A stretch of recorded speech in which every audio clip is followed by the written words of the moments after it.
This Wednesday, the 16th, picks edition of the MLB Gambling Podcast on the Sports Gambling Podcast Network is brought to you by our Patreon. Score exclusive perks, content and contests, including our NFL win totals contest with a $1,000 prize. Join today at sportsgamblingpodcast.com/Patreon. We're also brought to you by Game Time. Download the Game Time app to get last-minute tickets at the lowest price guaranteed. Use the promo code SGPN for $20 off. Welcome, everybody, to the MLB Gambling Podcast on the Sports Gambling Podcast Network. My name is Malcolm Bamford, coming to you from Newcastle upon Tyne in the northeast of England. Today is Tuesday, August the 15th. We have a full slate of games. And even more remarkably, every single one of them is on the board. I think it's a record. 369 shows. We've got the lot to choose from, all 15. So we can go through the card. We can officially pick 15 winners here, Lonte. Lonte Smith is my co-host for the time being. I think Scott Reichel, he just joins when he wants nowadays. Scott, he's just what he wants. He's the main man. Lonte, how you doing? Yeah, man, I'm doing good. Surprisingly, these lines were up pretty early, too. I think right after we got off the show yesterday, some of them were popping. And they got into the night as I was doing my handicap, and I hit a few of them on the open. So, yeah, man, looking forward to it. Glad we got all these up. We can actually pick some winners and not have to skip over or guess who's pitching and who's not. I need some winners because for the Monday games, I went 1-6, Lonte. So bad start for the week. So I need to play catch-up tonight on these Tuesday games. You'll be fine. Still early. It's early in the week. Yeah, it's horrible having to play catch-up. Do you know what I mean? I need to get 5 games over 500 to get back to 500. Yeah, you'll be fine. Just bet that Atlanta team total over every game they play against the Yankees. That'll get you there. Double up the unit. Noah Bennick used to be on this show, who's doing all sorts at the network. Sent me some Little League World Series picks earlier on. So yeah, as if we haven't got enough to bet on, we can now bet on 12-year-old kids playing baseball. Noah's article has just gone live on the website. So if you want to go in the Little League World Series, apparently Mid-Atlantic. You were telling me you know about these college baseball teams. Mid-Atlantic tomorrow. I'm just going, we're going rogue now. Where's this message off Noah? Mid-Atlantic are plus 120, favourite single. There's a lot of heavy faves, ignore them. And apparently the Caribbean team, which is Curacao pretty much, are his best bet at plus 100 to win the World Series. But we'll get piled into Mid-Atlantic tomorrow. I can see the chat's popping off. TVDBJ wins first in. Good evening, Captain Sano. How you doing? Aiden's there. Thomas Maggio, a new name for me.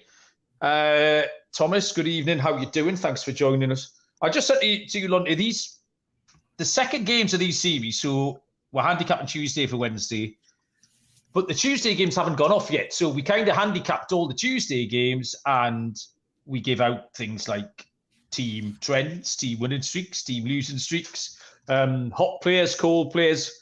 And none of that's changed because there hasn't been a ball thrown or hit in anger since we handicapped those games yesterday. Trevor's just saying that no days fall is an absolute travesty today. And I agree. So a lot of what we said stands, but we've got a whole new slate of pitchers to contend with. So we will start with plenty days fall tomorrow, 1:10 Eastern. First pitch is the Pittsburgh Pirates. I'll tell you what, we'll leave that because that's Scott's leadoff game and he ain't here. 1:10 Eastern is the Detroit Tigers at the Minnesota Twins. Reese Olson for the Tigers, and we have Kenta Maeda for the Minnesota Twins. Lines are plus 165 on the Tigers, minus 172 on the Twins, with a total of 8.5, Lonte. Yeah, so I'm going to go under here. I leaned to Minnesota, but this is, I think we broke it down yesterday. It's kind of a hard game to figure out. Two teams I'm not really particularly high or low on. I mean, Detroit, as I bet them and they lose as a dog. I bet against them and they win. So it's kind of hard for me to figure them out. But I'll go under here. Detroit's under in 7 of their last 10. Only scored over 3 runs once, in their last 4 games. Same story with Minnesota. Has just been offensively inept the entire season. They've had a combined 5 earned runs in 3 of their last 4.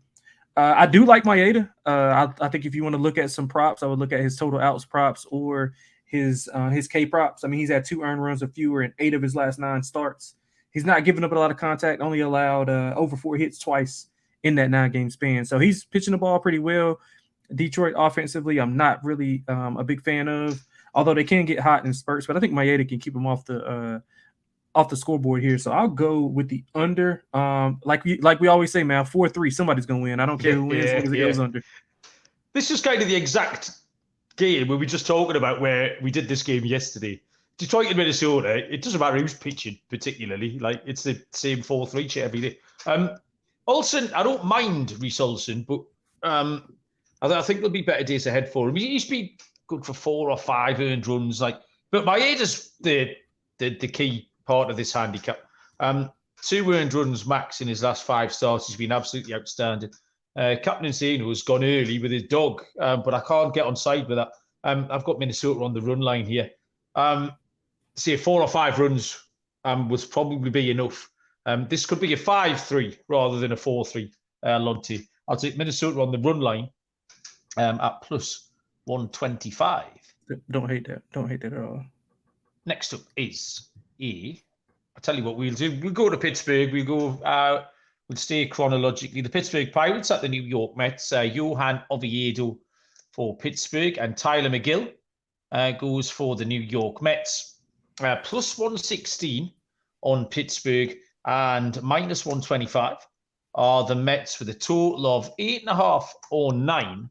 And as if by magic, Scott Reichel has joined us to tell us about Pittsburgh and the Mets. Hey, Scott, how are you? Good. How's it going with you? Yeah, we're all grand, thank you. We've been waiting with bated breath for your pearls of wisdom. Yeah, I'm sure everyone's waiting for me. Everyone's waiting for me to break down the Pittsburgh and the tension New York with game. a spoon. Yeah, for this one, I do think once again I'm going to look for Pittsburgh here. It's not like I can really trust either team. In fact, they have basically the same record, but Pittsburgh once again has been better lately. It's kind of similar to the handicap yesterday, and I do think when you're looking at how these teams are currently playing, Pittsburgh's been in better form. If you want to look at the actual pitchers for this game, I like Oviedo more than McGill. Once again, this is a pretty low bar, but I'm not a big McGill guy. But I'm going to go with Pittsburgh at small amounts of plus money. They're arguably the better team. They're basically the same team, but I think Oviedo is better than McGill. That's good enough for me. I'll lean to Pittsburgh. I think we could have edited last night's show and just changed the pitchers' names for what's going on. Because we said this last night, Pittsburgh and the Mets are the same team. Which one do you like the most? And I've handicapped this as if it was the Monday night game, because the total here is it. I've seen 8.5 or 9s. The Mets win 7-2, I think, last night. Oviedo's still inconsistent. I don't mind him. But McGill has been giving up a load of runs, 7, 4, 4, and 5 in 4 of his last 5 starts. The Mets got Brandon Nimmo back, and the fact he's become so important to them tells you more about, I think, the Mets than it does Brandon Nimmo. But he has helped them offensively, unquestionably. I think we can squeeze over. Like I said, we saw 9 runs, so I think we can squeeze over 8.5, Lonte. Yeah, I couldn't agree more. I'll lean to the Pirates at the plus money. I agree with everything Scott was saying. Oviedo, he's been going pretty well over the last month. He had 2 bad starts in his last 6, but other than that, I mean, he's been pretty good. Only allowed over 1 earned run twice in his last 5 road starts, so he's been pitching well on the road. Not really afraid of the Mets lineup, to be honest, even though they get Nimmo back. McGill, you mentioned his numbers. He's allowed 8+ hits in 4 of his last 7, 4+ runs in 4 of his last 5. I can think we see some runs here, so I like the over, lean to Pittsburgh. Okay, next up is a 3-10. Listen, first pitch is the Arizona Diamondbacks and the Colorado Rockies. Arizona have no pitcher listed. However, there's been lines up on this game for ages. Colorado have lefty Austin Gomber on the bump, and Colorado priced up at plus 124 with Arizona minus 148 and the gigantic total of 12.5. So this is pretty head-scratching, really. Austin Gomber, I can tell you about the one pitcher we know is going 9-9 on the year, 5.33 ERA. He's been really good lately. In his last 4 starts, he's given up 2-0, 2-0. Colorado have won 2 of those. They snapped a 5-game losing streak last night. In Arizona, virtually on the unbackable. You can't back them. I don't know in what situation you want to back them at all at the moment. They're 10-26 since July the 1st. I mean, they're just absolutely miles away. Minus 148, a ridiculous price. I mean, unless, well, we don't know who's going for them, but unless it's Gallen, then you're not going to be frightened off by, I think maybe Merrill Kelly goes tonight or any of those other names. As it stands with it, and I don't know, I've got no idea at all which pitcher. I haven't seen even a clue. So I don't just think it's Gallen. Have we got Gallen listed? I have no idea. I don't see anything. Rest of the week. Hang on. Is that Gallen on Thursday? Yeah. So we've got Joe Mantiply tonight. And he's an opener. And your man Ciccone, who we handicapped last night, Brandon Fart on Friday, Merrill Kelly on Saturday. So, yeah, they've got no one to roll out here who should be a minus 148 favourite. Give me Colorado, please, Scott. Yeah, I'm going to agree with you. Gamble has been good for the last couple of months at this point, so I think that a lot of his bad numbers are a bit early in the season, and then he's been able to find his form recently. His home numbers are not good. I don't mind that. I'm aware of it, but once again, Gamble has kind of turned a corner in the last couple months. Arizona, I think, is still not a great baseball team. They are better than Colorado, but if you want to give me the better pitcher in a game between two teams that probably should not make the playoffs, I'll take Gamble on the money line at plus money. I just think that laying 150, give or take, with Arizona, despite not knowing who the pitcher is, and it's in altitude, probably not a good combo. I'll take the plus money. Like I say, I'm not sitting here saying I think Colorado are going to win. I'm sitting here saying you're giving me plus 124. Arizona's mispriced. I mean, something. It's effectively a heads or tails, and you'll take plus 124 every day of the week, Lonte. Yeah, I agree with you. I would stay away from Colorado. I just don't trust them at all. But that would be the only side you would have to look at. But I do like the under here. I know Coors is a hitter's park, but I don't trust either of these offenses the way they've been playing lately. It took a 4-run 8th inning by Colorado last night to even get close to this total, and that was, I think, 11.5, if I'm not mistaken. And now they raise it a point. I don't know how they get to this mark here. They played 4 straight unders in the series. They've been under by about 2.1 runs per game in that span. I mean, 7 of the last 10 for Arizona's went under, 6 of the last 10 for Colorado's went under. I don't see how either of these offenses score like 5 or 6 runs here. I mean, you mentioned the numbers with Gamble. He's been fine. I agree with you, Scott. The ERA numbers are probably a little bit baked in from earlier in the season, but lately he's been pitching pretty well. And obviously we don't know the pitcher for Arizona, but again, don't trust their offense at all. And don't trust Colorado's offense. So give me the under here. I think the number is way too big. Okay, start your watches. I'm going to tell you all about Game Time, our new sponsor here. Delighted to have them to. Game Time help you buy tickets, which, if it's anything like it is in this country, is way too complicated and way too stressful. It doesn't need to be as hard as ticket sellers make it. And that's where Game Time comes in. It's a fast and easy way to buy tickets for all of the sports, music, comedy, and theatre. Near you, you've got killer deals on last-minute tickets, and you've got a best price guarantee. You can stop stressing over the tickets and start getting hyped for the fun you'll have. I know lots of people at the network here have used Game Time. They've really good experience on the app with the flash deals, last-minute tickets, any kind of event in your area, images of seat views on there, and a really low price guarantee. So you don't have to plan in advance for your trip. Game Time has got tickets on football, basketball, baseball, concerts, comedy, theatre, and more. The Game Time guarantee means you'll always get the best price. If you find tickets in the same section and row for less, Game Time will credit you 110% of the difference. So you can buy tickets in a matter of seconds, 2 taps, and you're set. Tickets are sent directly to your phone. So snag the tickets without the stress with Game Time. Download the Game Time app, create an account, use the code SGPN for $20 off your first purchase. Terms apply. Create an account, redeem the code SGPN for $20 off. Download Game Time today. Last minute tickets, lowest price guaranteed. I'm an absolute machine at that, Scott. Should build me a statue. 3:45 Eastern first pitch is the Tampa Bay Rays at the San Francisco Giants. It's the second and final off the board pitcher, but again, the game is priced up. Aaron Savale goes for Tampa Bay. San Francisco are TBD, and it is a match on the books. -110 each of two, with a total set at 8.5 for Scott to pick apart. Yeah, it's kind of a tough call on this one. I think I'd see a decent amount of. Trying to think of how I want to go about this.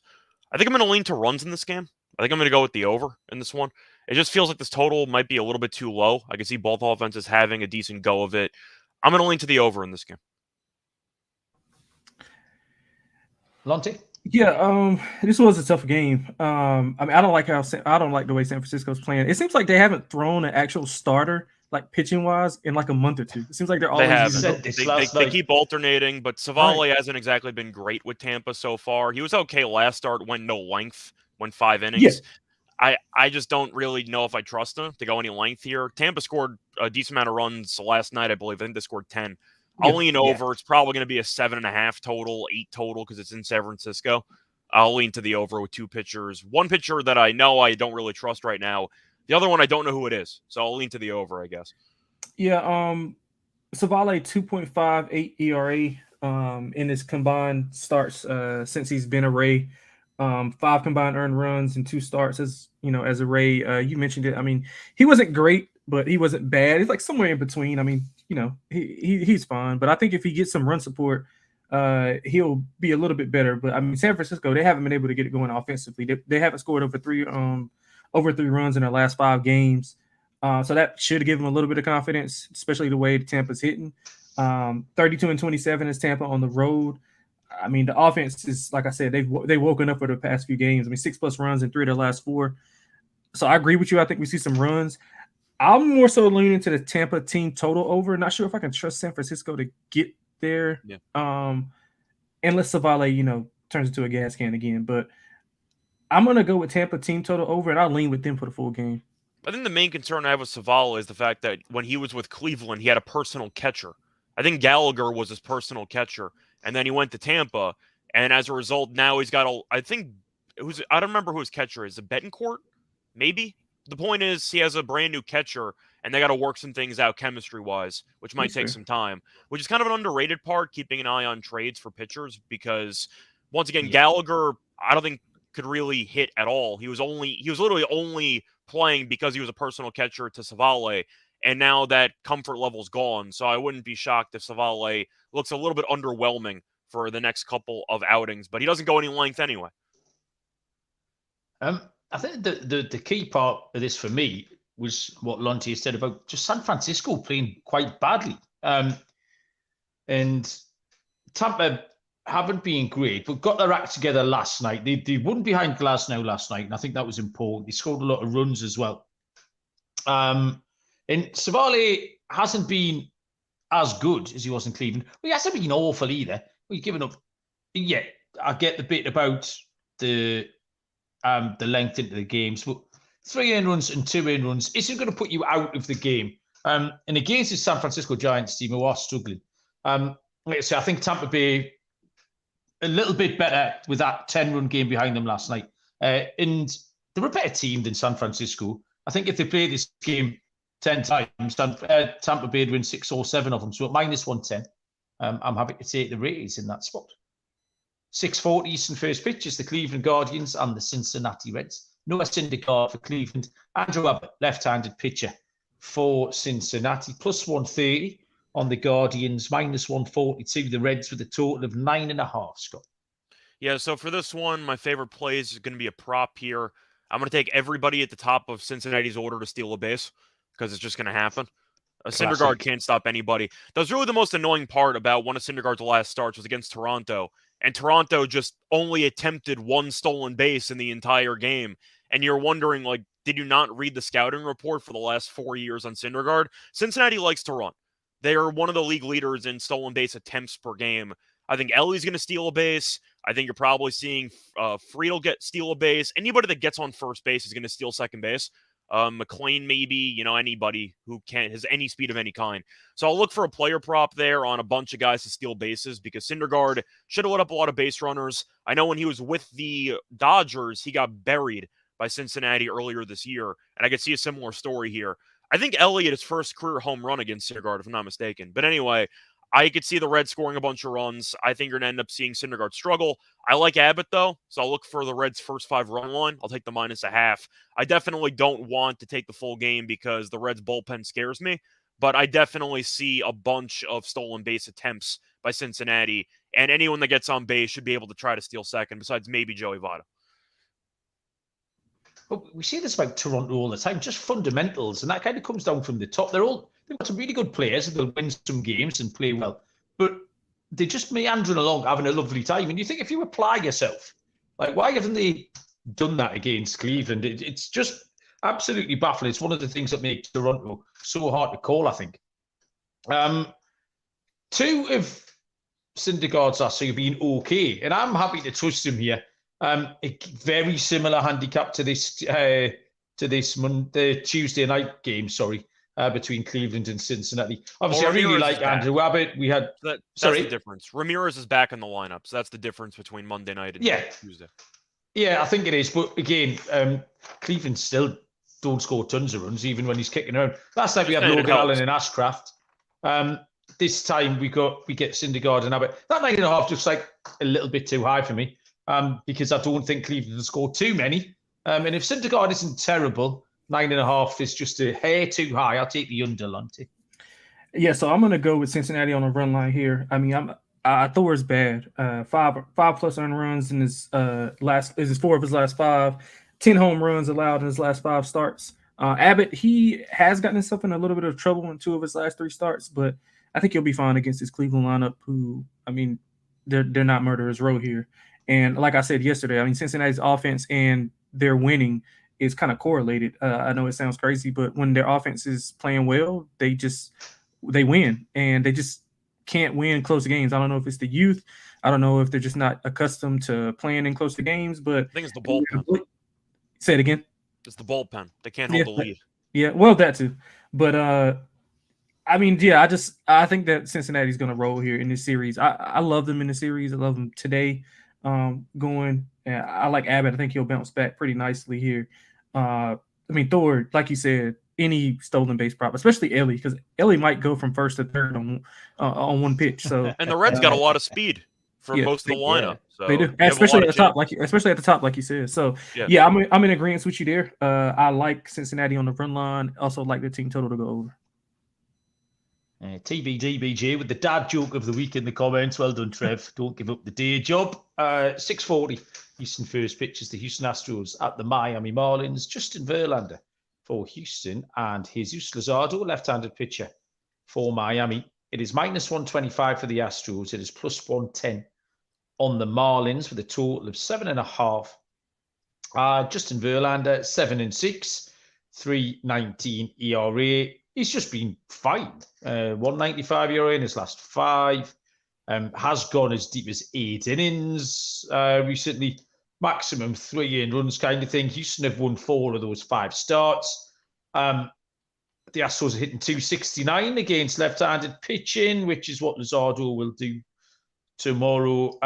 Jose Altuve was given Player of the Week honors as well yesterday. Miami are going really well. They've won 5 of the last 6 games, the Marlins. And Luzardo, 8-7 with a 3.91 ERA. But he's been poor in his last 3. He's given up 7, 4, and 4 in his last 3 starts. I expect Houston to go better here, especially against the lefty. I love the price. -125 is spot on for me to take a Houston money line, Lonte. Yeah, I think this is way too short. Verlander, 125 I mean, I don't care if he's on the road or not. You mentioned Luzardo. I'll add up those numbers for you. 15 earned runs in his last 3 starts, 5 home runs in his last 2. I mean, he'd been solid before that, but, you know, like to end July and to start August, he hasn't been good at all. You mentioned Houston blasting lefties. I think they'll have success here. You know, the offense has hit a wall the last 2 games. They've had 2 combined runs. but they had 22 in the previous 2 games. So that just goes to show you they're capable of being explosive at any given time.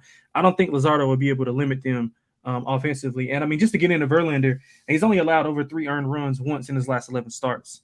13 innings pitched, 5 combined, and 11 Ks in his 2 starts since his return to Houston. ERA is shade over 3 in those games. I mean, I know Miami's hitting well and they're playing well, but a lot of that has to do with some luck here. So I think they'll come back to the pack. I think Houston blasts him here. I'll lay it on the money line as well. I mean, on the run line as well. I'm sorry. 2 for Houston. Scott, any good? Yeah, I think this price is way too short as well. I think it should be closer to 150, 155, maybe 160. I don't know why you'd want to back Luzardo at the moment. He got shelled by the Yankees. Like, he has not been pitching well at all. I don't remember how long he went against the Yankees, but I know that Judge took him deep about 460 to center field, gave up, I think it was a bomb to Volpe as well. He was just awful in that Friday night start against the Yankees. And I think that you're probably looking at him getting shelled once again. I understand the arguments that Miami's been playing better and Houston offensively might be in a little bit of a small slump, but Verlander we know is a great pitcher in general. So you got the better pitcher and you got the better offense by a decent margin. And it's only minus 125. I don't agree with that at all. I think it should be 150. I think it'll probably close at like 140 or something. But I highly doubt Houston closes at 125. That sounds way too short for Verlander. Okay, so yes, everyone's involved. Team Ride, love it. Sign up to the Patreon, the Sports Gambling Podcast Patreon, people. Contests including the NFL Win Totals contest with a $1,000 first place prize. You've got weekly contests as well, not just the season-long stuff. The SGP Stories podcast, the Discord channel. Just basically help us prevent corporate gambling. Do your part. Sign up today. sportsgamblingpodcast.com/Patreon. That's sportsgamblingpodcast.com/Patreon. Serial's turned up. Good evening, Serial. Nice to have you. Let's go to a 6:45 Eastern first pitch between the Oakland Athletics and the St. Louis Cardinals. Paul Blackburn for the A's and Matthew Liberatore, left-handed pitcher for the Cards. Plus 165 Oakland, minus 180 St. Louis. Total is 9 or 9.5 if you want it, Scott. So for this one, I think I'm actually going to lean to the first 5 under in this one. I just think it's too high. I mean, the full game total is 9.5. So you're assuming the first 5 is probably going to be 5.5. Let's assume juiced 5.5. That total seems a bit high to me. Blackburn, we know, has been pretty solid this season. It's why Malcolm keeps betting on him in the first 5 and why he's about to in about 20 seconds. But Liberatore has been good, or at least he was very good last time out. 8 scoreless against the Rays. I'm going to go with the first 5 under. That total just feels too high. Oakland, we know, is not a great offense, so we know that Blackburn's been pretty good this season in general. I think 5.5 for a first 5 team total. It's estimation, but I think that sounds right. Seems a bit high. I'll lean to the first 5 under. Okay, Lonte.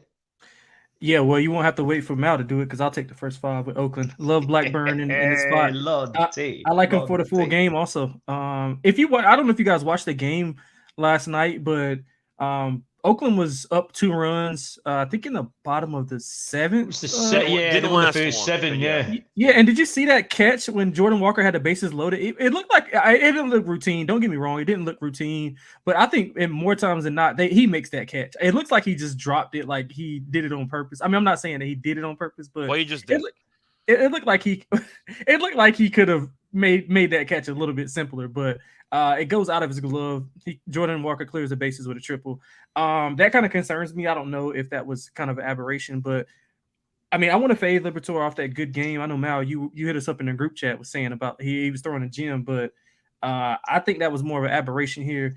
Oakland, I mean, we all know what they are, but Blackburn on the mound, I think they're a different team. I like Oakland first 5. Give it to me full game. I might hear about this later on in the show. Captain Sino was steering us towards Blackburn strikeout prop, maybe 3.7753 his last 5 games. Well, Scott, I'm going to disappoint you. It's not an Oakland first 5. I am not a one-trick pony. I'm going to take the full game under, which I know it might cause me a world of pain. That's fine. This could be 1-0 in the bottom of the 8th and finish 14-11. But we like Blackburn, as discussed. And I'm still in on Liberatore. It wasn't an aberration, Lonte. Take that back. I tipped him up last week. He went really well. We got the win. 6 scoreless, maybe, something like that. He went 8 scoreless. Was it that many? Wow. Yeah, it was 8 scoreless. Yeah, so tag a few more on tomorrow, and we'll get the game to finish under 9.5. Oakland get Tony Kemp back, which doesn't move the needle much, but he's quite good fun, Tony Kemp. I quite like him. I still remember Tony Kemp earlier this year. I forgot what game it was, but I was watching an Oakland game back in like May or June. They said he was like 0 for 56 in day games, and I thought it was one of the funniest stats I've ever heard in my life. He was just 0 for in his first like 50-something at-bats in day games, and he finally got a hit in the game I was watching. But that's the only thing I know that's noteworthy about Tony Kemp this season. He just can't play in day games. He just can't hit.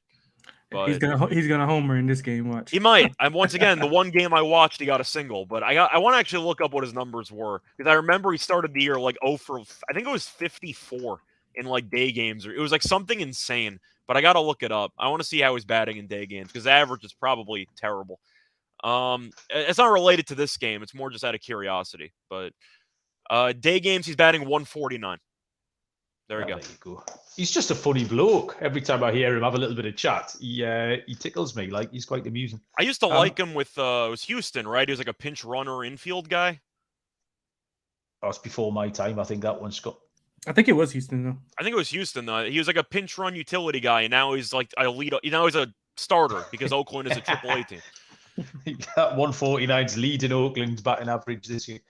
7:05 Eastern first pitches the Boston Red Sox at the Washington Nationals. Two lefties.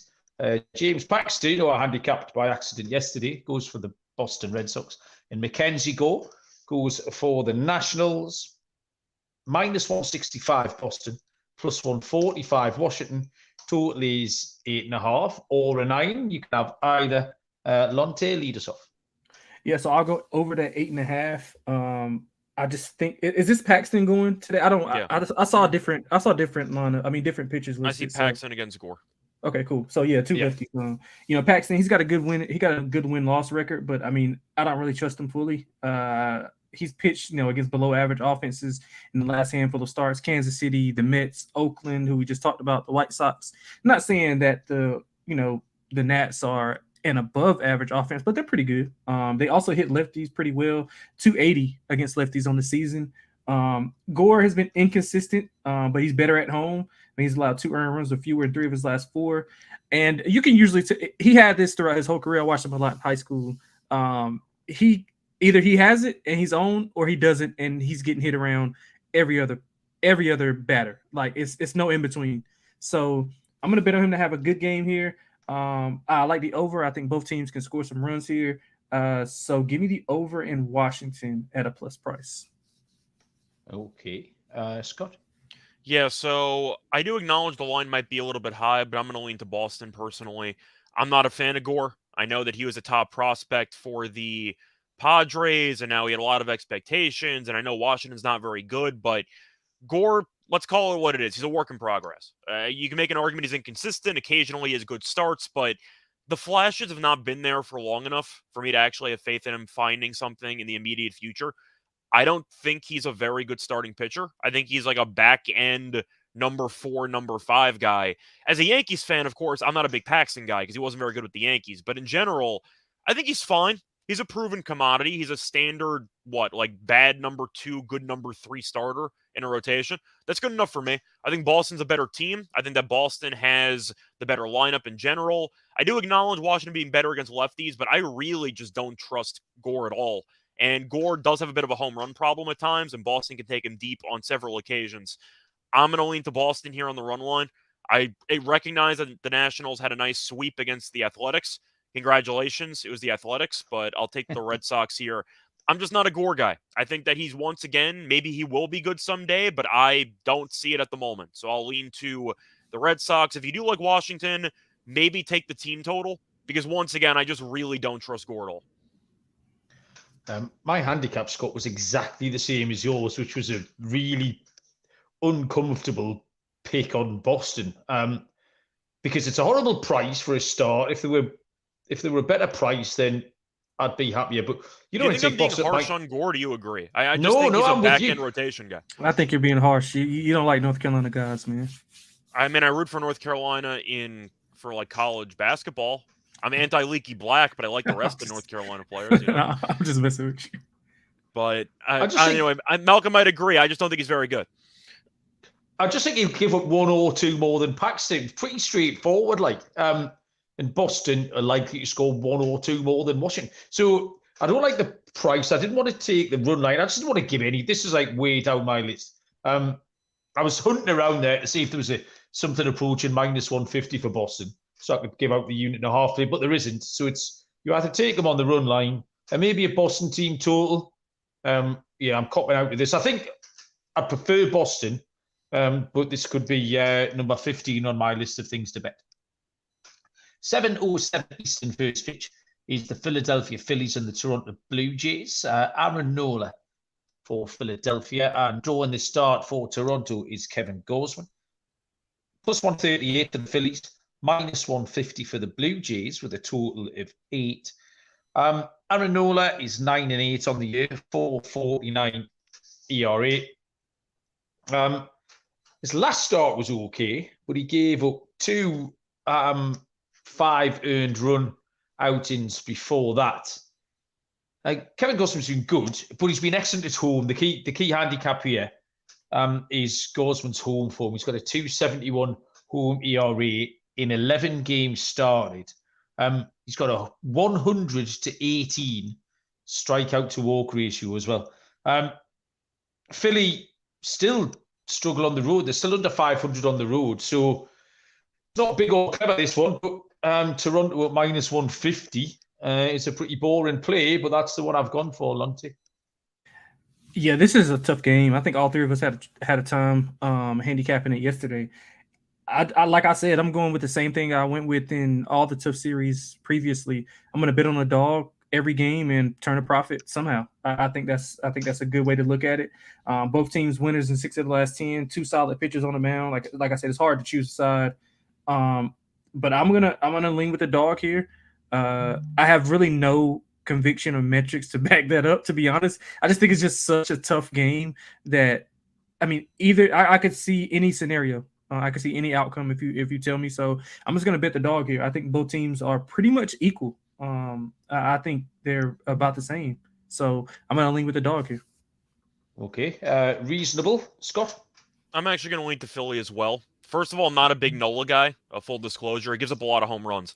Yep. But as good as Gausman's been, Toronto doesn't win his starts. They're 2-5 in his last 7 starts, and he's been good in most of them. He gets basically no run support. I'll read off the run support for the last couple of starts for Gausman here. They won last game, 1-0. So they gave up no runs in 7 innings. Lost the start before that, only scored 1. Won the start before that, scored 4. Lost the start before that. They scored 8 in that one, but they still lost the game. Scored 0 against Detroit the start before that. Scored 4 against Boston the start before that. And scored 0 against the Giants. So once again, they have a hard time reaching 5 runs in games that he started over the last 2 months. I don't trust this team when he pitches. I don't trust Toronto laying a big price. I know Nola is not as good as Gausman, but I do think Philly's offense is more reliable, especially since Trey Turner, remember, had a hit. So I think that Philly can keep this game close. What was the price you said again? Toronto, like -150? -150, yeah. I'm not laying 150 with Toronto. Like I just can't. I'll lean Philly plus the money. Okay, I'm with you. 7:20 Eastern first pitch. The New York Yankees at the Atlanta Braves. Officially TBD for the Yankees, but I reckon it's Randy Vasquez, and we have Charlie Morton going for the Braves. +195 price for the Yankees would back up that it is Vasquez going. -238 on Atlanta with Morton in a total of 9.5, Scott. Yeah, Braves run line. I'm not going to reinvent the wheel here. I said going into the series that the Yankees would get curb stomped, and they did in game 1. We saw Schmidt give up 8 runs in 2 1/3. Game wasn't close. What else is new? You have a mediocre to bad baseball team against one of the best teams in the league at home where they're averaging 6 runs per game. I don't think the Yankees have anything left in the tank. I think this team is basically cooked. And yeah, I don't really know what the Yankees game plan is going forward. But when you have expectations of, I don't want to say winning the World Series because that's unrealistic, but that's allegedly the expectations every year. And now you're probably not going to make the playoffs. The Yankees have like 30 to 40 games left, and they're basically playing for nothing because they're not going to make the playoffs. I think Atlanta buries them. I think the Yankees continue to struggle on the road. They can't hit, they can't pitch, and Vasquez should not help that in Atlanta. I think the Braves, once again, probably score north of 7 in every game in the series. They're already 1 in. They scored 11 yesterday. Just give me the Braves team total over, first 5 team total over. The bullpen's not any good anyway. I mean, how do you avoid taking Atlanta? Just their offense is going to kill them in this game, or at least they should. I'll keep taking Atlanta.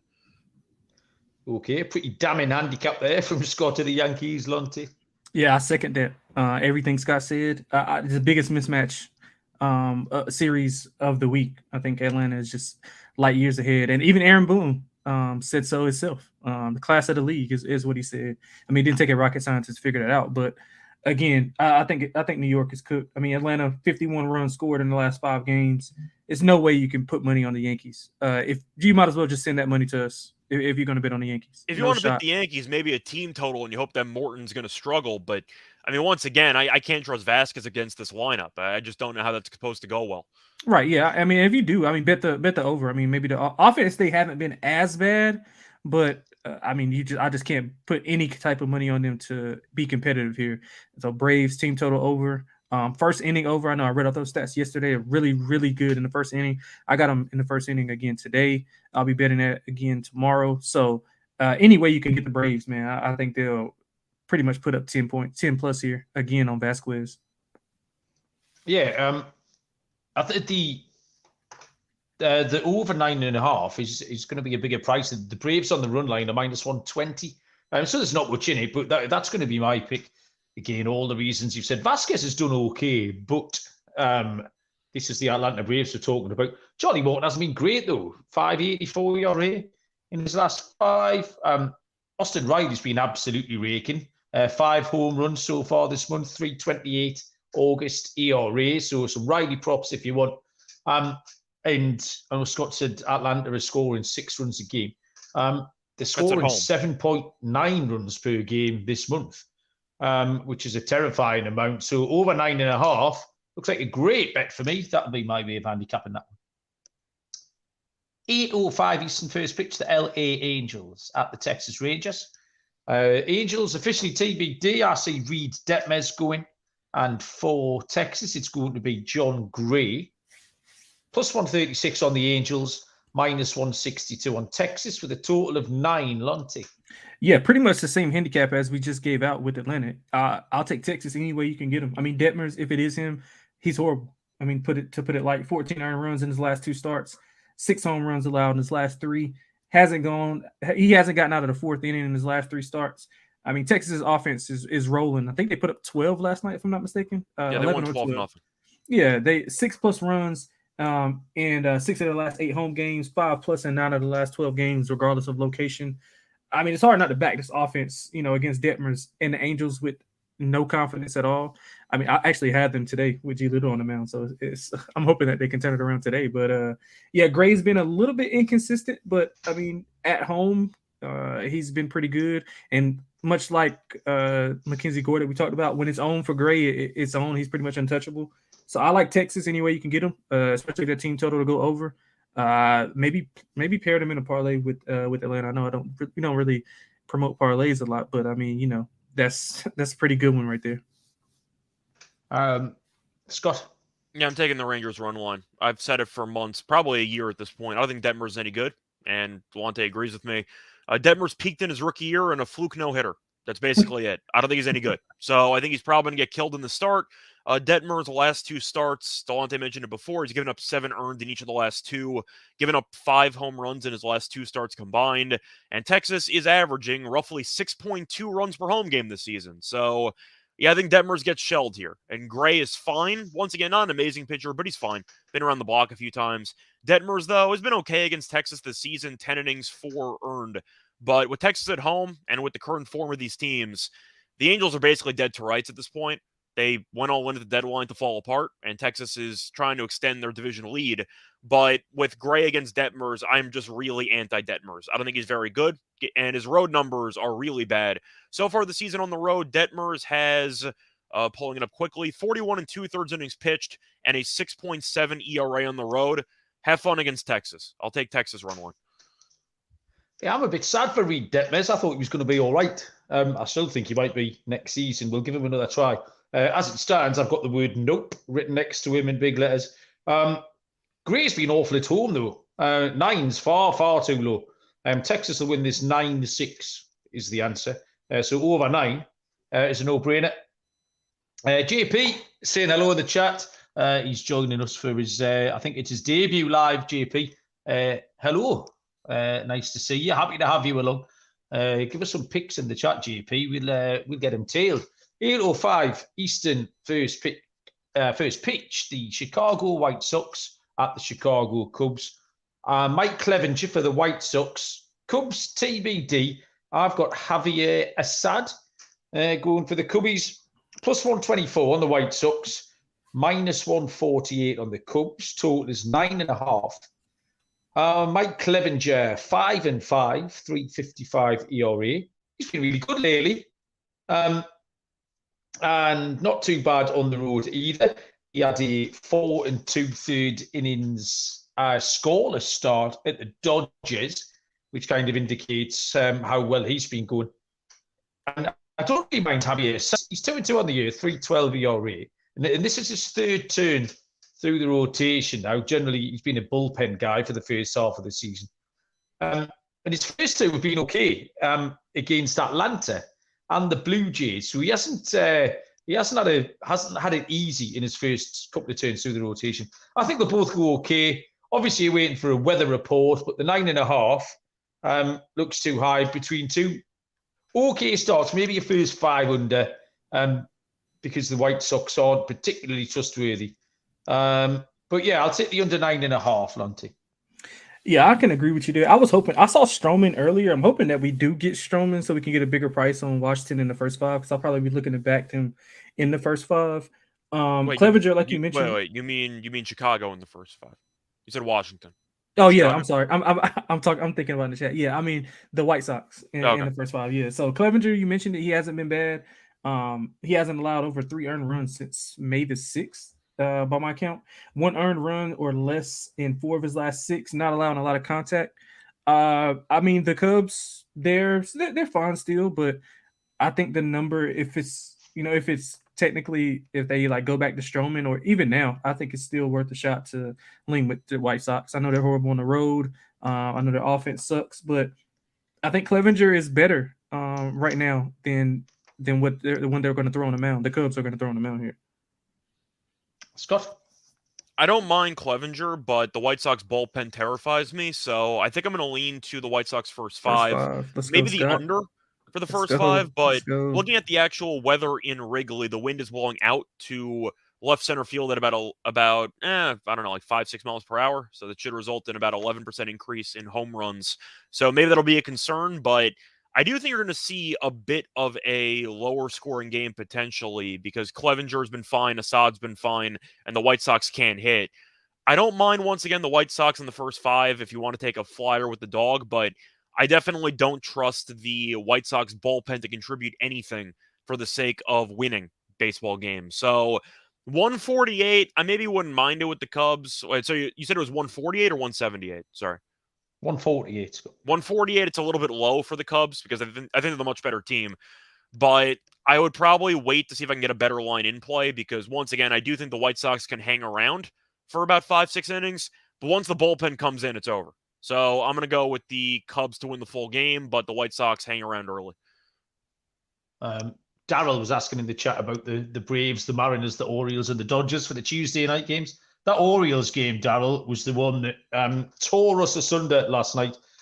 Me and Lonte talked up the We're going to see what happens. And then Scott wasn't having it at all. So there might be a T-shirt at stake. There's T-shirts flying across the Atlantic, willy-nilly here. So yeah, we're no help to you, Daryl, because we all fancy different things in that one. So pay your money and take your choice, mate. 8:10 Eastern first pitch is the Seattle Mariners and the Kansas City Royals. We have Luis Castillo for Seattle. Kansas City are TBD, but I think it's Alec Marsh. Plus 185, minus 185 for Seattle. Plus 154 for Kansas City.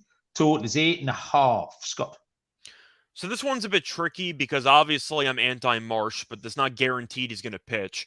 Having said that, the Royals offensively have actually been decent lately, and Yeah, I got pretty fortunate with the first 5 under yesterday because you had 3 runs in the first inning and inside the park home run in the 5th, and the game still went under in the first 5. But I think for this one, Seattle first 5 run line, I guess. Like it's really difficult to find value here because I like Castillo. I don't trust either bullpen, but I think Marsh stinks. So assuming that Marsh is pitching, I guess I'm taking Seattle first 5, but it's a little bit tricky laying that much juice against a team that's been decent offensively. Probably Seattle first 5, maybe Seattle team total, but Kansas City's sneaky. Like they've been respectable recently offensively, so it's not a slam dunk play for me. But if Marsh is pitching, I'm not taking Kansas City. I'll say that. So I'm gonna have to plead the 5th because I don't know who's pitching yet for Kansas City. But I do think Seattle first 5 is worth a look. Maybe if you want to take Royals team total over and just back that offense, I wouldn't mind it if you can get like 3.5 juiced. I don't mind that play, but that might be a sneaky option. Maybe Royals team total at 3.5 if you could find it. Lonte? Yeah, it's kind of hard. I handicapped Marsh here, so I'm gonna go with Castillo though, because Castillo's still going, right? I just want to make sure. Yeah. Okay, yeah. So I mean, Castillo, I'm a big fan of, which I probably shouldn't be as many times as he's killed our Yankees, Scott. But I like him as a pitcher. He should be on the Yankees, so you can like him. If you want. I agree. Yeah, I agree. But he bounced back after a poor performance versus the Angels. He only allowed over 3 earned runs once in his last 7 starts. I mean, Marsh is winless. If it is him, 6.27 ERA. He has been getting hit pretty hard lately. It just hasn't resulted in runs. So I think he might be some regression coming his way if it is him. Seattle scored 6+ runs in 3 of their last 5 games against better pitching than Marsh. So I think they'll be able to get to Marsh here pretty easily. Castillo will be able to shut down the Kansas City offense, who, like Scott said, they've been playing really well, really feisty. They've been really profitable. I think from the middle of last month to now, I think they might be like one of the most profitable teams in the MLB simply because they're dogs in pretty much every game. So they're fighting. I would say the middle of last month when they started a run. I think they rattled off. So that includes the 7-game winning streak they had. Yeah. That's what I was including. Yeah. So I'm gonna go with the Seattle team total to go over here. I lean the Seattle to the full game. Don't hate the full game over either, but my more confident play is in the Seattle team total to go over here. Oh, I'm gonna zag here while you're all zigging. I don't mind Alec Marsh. Munaf got stuck into me last week. He DM'd me some grief because I talked up Alec Marsh. He's settling down. I think he's going to be all right. I think you need to ignore Castillo's last start at the Angels, where he gave up 7 runs. Seattle just have had consecutive losses for the first time in ages. I'm going to take the first 5 under. Like I say, Castillo's going to go okay. And I think Marsh can go all right as well. I would actually, gun to my head, I would take the Royals just because they have been in decent form. And they're a big price, plus 154. Maybe a Royals first 5. But the official fee is going to be a first 5 under. Marsh is going to be this week's Liberator, Lonte, mark my words. 8:40 Eastern. You're going to get a DM from me and Munaf whenever he gets blown up. Okay, I look forward to it. I'm not going to DM you. I'm just going to tell you it to your face. So that's how it's going to go. Well, I'm going to be a long time waiting, Scott, because it's not happening. Right. The penultimate game on the card is the Baltimore Orioles at the San Diego Padres. Dean Kramer for Baltimore, left-handed pitcher. Blake Snell for San Diego. Plus 145 on Baltimore, minus 162 on the Padres. Total is set at 8. Lonte. Yeah, I think it's a little bit too much respect for Snell here. I know you're not a big fan of Kramer, Mal. You've been waiting for him to fall off, but he's been going well. He's been going really well. 2 earned runs or less in 5 of his last 7. Only allowed over 3 earned runs twice in his last 11 starts. Hasn't allowed over 1 earned run in his last 3 road starts. So he's pitching well everywhere he goes.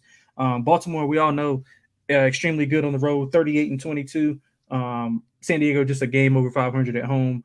Baltimore thrives as a dog. I mean, 36-26. I'm sorry.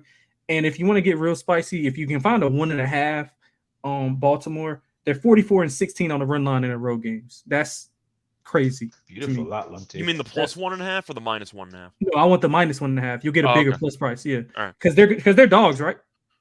Yeah. Snell's like 140, I think. Yeah. So I think that's too much. So if you could get them on the reverse run line minus 1.5, I mean, the numbers speak for themselves. I think Baltimore can will out a victory here. I mean, they're going to keep fighting. I like their pitching. I like their bullpen. I mean, I think it's too high here. I mean, I know Snell's been good, but this price is kind of high. So give me Baltimore. If you can find a reverse run line, I know some books offer it. I would lay that also. Scott? Yeah, so I mentioned a second ago how the Padres were about minus 140. That's actually incorrect. They're around minus 160. I'm not laying 160 with San Diego. It's just not happening. I understand, once again, Snell might win the Cy Young, and he was great again last start against Arizona. The only game they won in that series, but still, he doesn't go any length, and I hate the San Diego bullpen.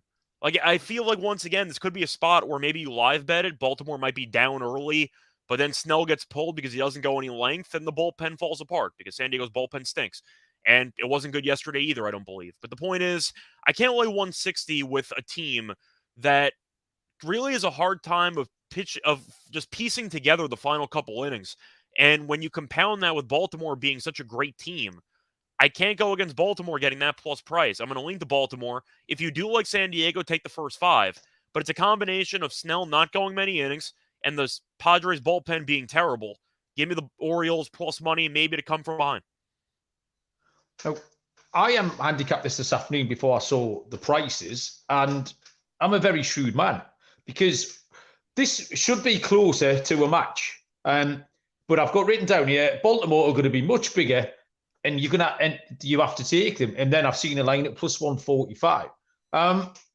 Both pitchers are going to give up 2 or 3 earned runs. Baltimore keep winning. We've done this all the time. They've won 3 in a row. The Padres have lost 7 in 8. The Padres are 10 and 54 when they score fewer than 5 runs. So they never win a low-scoring game. 10 and 54. That's a great number. I mean, talk about start of the day. That's outrageous, isn't it? So unless they score a shit ton of runs, they're buggered like. Everything Lonte said was correct. Baltimore, please, plus 145. And I have kind of been waiting for Kramer. But again, I'm not an idiot. So I'm going to take him in this spot. Tomorrow will be the game he falls off now, Lonte. That's exactly what will happen. Have we got any more games left? Well, you said there was the penultimate, so there should be one left. Yeah, you're right. There's the Cowboy time, 10-10. Eastern first pitch, the Milwaukee Brewers at the LA Dodgers. Left-handed pitchers for both clubs here. Wade Miley for the Brewers, Clayton Kershaw for the Dodgers. Plus 200, the Brewers, minus 230. The Dodgers, total is 8.5. You've got 2 teams in good form here. Brewers won 4, Dodgers won 8. Something will give in the Tuesday game before this one goes off. But Wade Miley, he's been in good form. 6-2 on the year, 2.90 ERA. 16 innings, 2 earned runs, and only 5 hits in his last 3 starts. And his career numbers at the Dodgers are really good. 7 games started at the Dodgers, 2.06 ERA. So I think we can be confident Miley will go okay tomorrow. Kershaw, we don't really need the handicap. 10-4 on the year. He's been unbelievable. 0.87 in his last 5. I think Scott was last week's show. You throw out a load of stats about Kershaw, I think. 171 home ERA and 1 game pitched against the Brewers this year. 7 innings. 7 innings and 1 earned run. So yeah, a bit of a pitcher's duel. Under 8.5 for me, Scott. Yeah, I agree about the pitcher's duel. I am going to lean to the under as well, probably in the first 5. But I am going to go with the Brewers team total under in the first 5 at 1.5. Should be juiced to the under. I don't really care. Kershaw's numbers against the Brewers, are absolutely nuts in his career. You mentioned the Miley numbers, but on the other side, I want to mention Kershaw's numbers against the Brewers. So the Brewers' active batters have 108 plate appearances against Kershaw, a 198 batting average, and a 250 on base percentage. They never touch him, ever. And with a team total of 1.5, Kershaw's only allowed 1 run in his last 3 starts combined. That's a total of, doing the math here, that is 18 innings, 1 run allowed. I'm not going to go anywhere near Milwaukee's offense here. I will fade the offense. I think Kershaw pitches well. Might only go 5. He only went 5 last start against Colorado, which does scare me a little bit about the Dodgers' full game because I really don't like the bullpen still. I think it's still a problem for this team.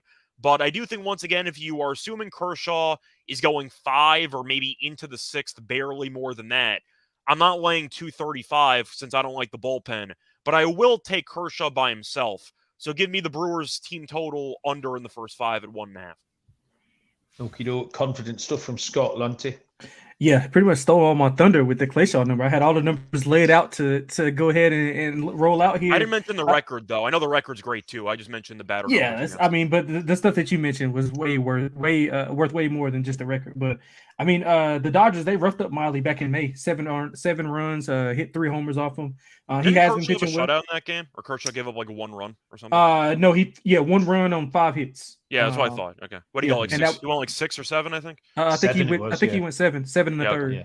And it actually was a Dodgers blowout, 8-1, if I'm not mistaken. And that was in Milwaukee.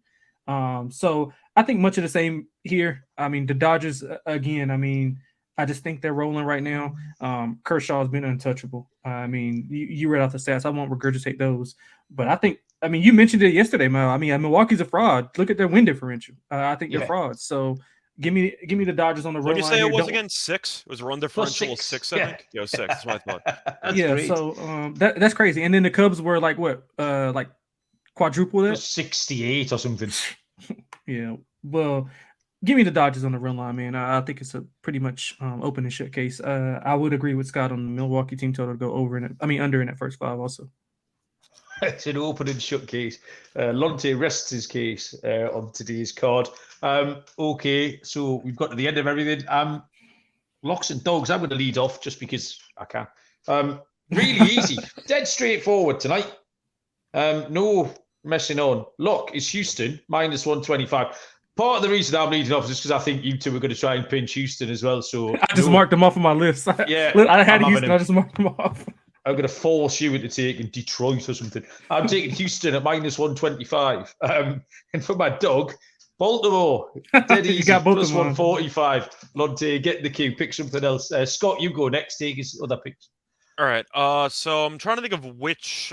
I really like a lot of plus money plays the more that I look at it, because I'm tempted by Houston, but I also like the run line on Houston, because it's plus 140. Like, plus 140 with a road team with Houston is just a very, very good deal. I also like stolen base props for Cincinnati, but I don't know if I have lines on that yet, because I think Ellie's going to steal a base easily if he gets on base. I think for this one, I'm going to go back to the last play that I mentioned, since I forgot what else I liked on the card. I'm going to go with the Brewers' first 5 team total under at 1.5. I mentioned Kershaw's numbers. He's been great against Milwaukee in the past, and Milwaukee offensively can't really hit. You can argue that it's fraud-based, or maybe just the fact that, once again, Kershaw's Kershaw, but I do think you're looking at a spot where Milwaukee's offense probably doesn't generate much or anything in this game. So I am going to go with the Brewers' first 5 team total under 1.5 as my lock. And for my dog, I really like the stolen base props, though, but I don't know what the lines are. Like, I'm really... You know what? I think I'm just going to do it. I'm hoping it's plus money. Give me Ellie De La Cruz stolen base at probably like plus 120. Purely made up line by me, but it should be plus money. We allow you, because you have to get on base. Lines. So it's stolen base props are twofold, because you need to get on base in order to steal. So it's usually plus money. Give me Ellie to steal a base. Lonte, what have you got? Yeah, man. So I'm gonna go with my lock. I'm going with a plus money play. I'm going with what do I have here? I'm going with Cincinnati -1.5, plus 140-ish. I think you can get 140, 145 here. We broke it down earlier. For the dog, I'm going against you, Mal. Give me Blackburn plus what we got, plus 150 full game for the Oakland A's to upset Liberatore and St. Louis. Wait, so how are you going against them? He likes Liberatore. Yeah, but okay. He didn't give him out though. No. I'm just saying, just in general, just like he liked him. All right, sure. Well, thanks everyone. That was great fun. I enjoyed that a lot. The chat was in fine form tonight. And there's a few new names to me anyway in there tonight. Thomas, Alan was in there. Darrell as well. I really appreciate that. That makes my evening when everyone gets involved. So thank you very much for that. Cheers, Scott. Cheers, Lonte. Wednesday night, anything happening? Is there any sport on? Wednesday night or Tuesday night? What day is it? Oh, it's Tuesday, isn't it? Yeah, it is Tuesday.